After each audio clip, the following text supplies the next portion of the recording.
Pembacaan dari Kitab Kejadian. Pada waktu itu ketika Allah menampakkan diri, maka Abraham bersujud. Dan Allah berfirman kepadanya, "Dari pihakku inilah perjanjianku dengan engkau. Engkau akan menjadi bapa sejumlah besar bangsa. Karena itu namamu bukan lagi Abram, melainkan Abraham.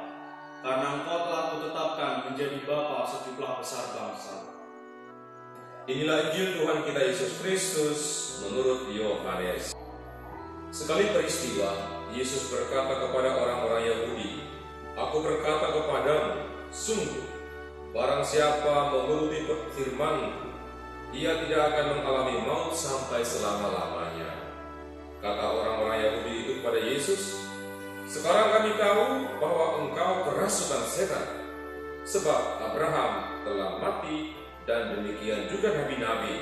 Namun engkau berkata, barang siapa menuruti firman-Ku, ia tidak akan mengalami maut sampai selama-lamanya."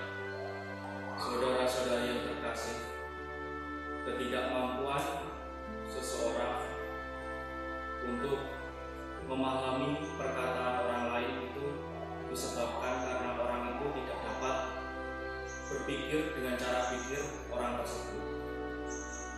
Sebagai contoh, baru-baru ini negara kita mengalami wabah corona.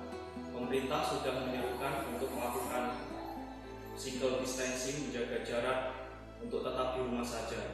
Akan tapi karena ada beberapa orang yang tidak bisa berpikir dengan cara berpikir pemerintah, akhirnya mereka tidak memahami apa yang diserukan oleh pemerintah tersebut.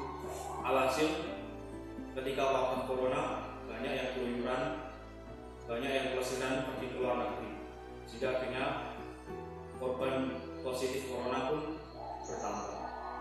Demikian juga dalam bacaan Injil pada hari ini, kita mendengar bagaimana orang Yahudi itu tidak mampu menangkap apa yang dikatakan oleh Yesus karena ia tidak dapat berpikir dengan cara Yesus, sehingga akhirnya ia menganggap Yesus gila, sesat, dan akhirnya mau dilempari batu.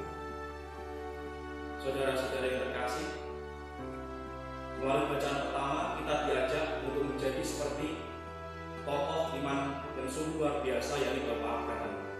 Bapak Abraham dalam hidupnya itu berusaha untuk memahami cara berpikir Allah. Cara berpikir Allah adalah, apa yang dipikirkan Allah itu adalah keselamatan manusia. Makanya Bapak Abraham dalam hidupnya pun ia dapat memahami apa yang difirmankan oleh Tuhan dalam kehidupannya sehari-hari, sehingga ia dapat memahami bagaimana Allah berjanji kepada Abraham menjanjikan keturunan, menjanjikan wilayah, negeri untuk didiami. Dan akhirnya Bapak Abraham dapat melaksanakan apa yang dikehendaki oleh Allah dalam hidup kita.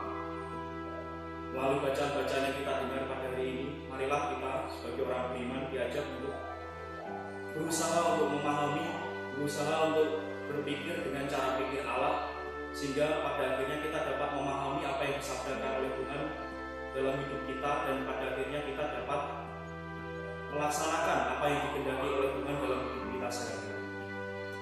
Selama kita tidak mampu berpikir dengan cara pikir Allah yang mau menyelamatkan manusia, kita tidak akan bisa memahami apa yang disabdakan